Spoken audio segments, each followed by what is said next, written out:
السلام علیکم ورحمت الله وبرکاته. دوستانو الله دې وکړي چې روغ جوړ وي او د صحت جامې به مو په تن وي.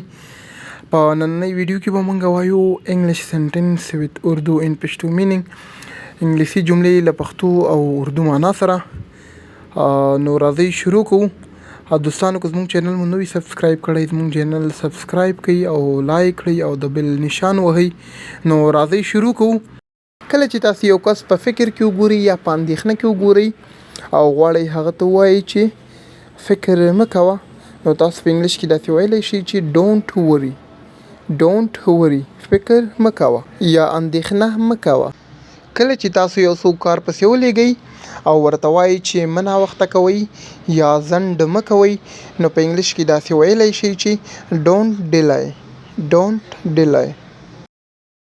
کله چې تاسو د ګپ په موډ کې نه یاستئ او ستاسو ملګري له تاسو سره ګپ لګوي یا ټوکې کوي، نو تاسو هغوی ته ویلی شئ چې ډونټ کټ جوکس، ډونټ کټ جوکس، ټوکې مه کوئ یا ګپ مه لګوئ. کله چې تاسو چاته وایئ د یو کار په اړه چې پروا یې مه کوه یا فکر یې مه کوه، نو په انګلیش کې داسې ویلی شئ چې نیور مایند، نیور مایند، پروا یې مه کوه یا په اړه یې فکر مه کوه.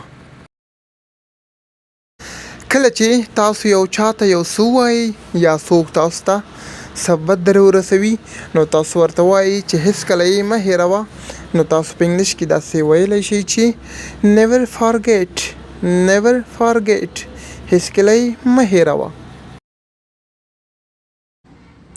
کله چې ستاسو ملګري په چا پورې خاندي، نو تاسو ورته وایئ چې خندا مه کوئ، نو په انګلیش کې داسې ویلی شئ چې ډونټ ټیس، ډونټ ټیس، خندا مه کوئ. کله چې یو کس په یو کار کې ناکام شي یا یې ونه کړي او تاسو ورته وایئ چې بیا کوشش وکړئ یا بیا هڅه وکړئ، نو په انګلیش کې داسې ویلی شئ چې ټرای اګین، ټرای اګین، بیا هڅه وکړئ یا بیا کوشش وکړئ. کله چې تاسو چاته وایئ چې محتاط اوسئ یا احتیاط کوئ یا پام ولرئ، نو په انګلیش کې داسې ویلی شئ چې بی کیرفول، بی کیرفول، محتاط اوسئ یا پام ولرئ. Thanks for watching. Have a good time. د الله په امان.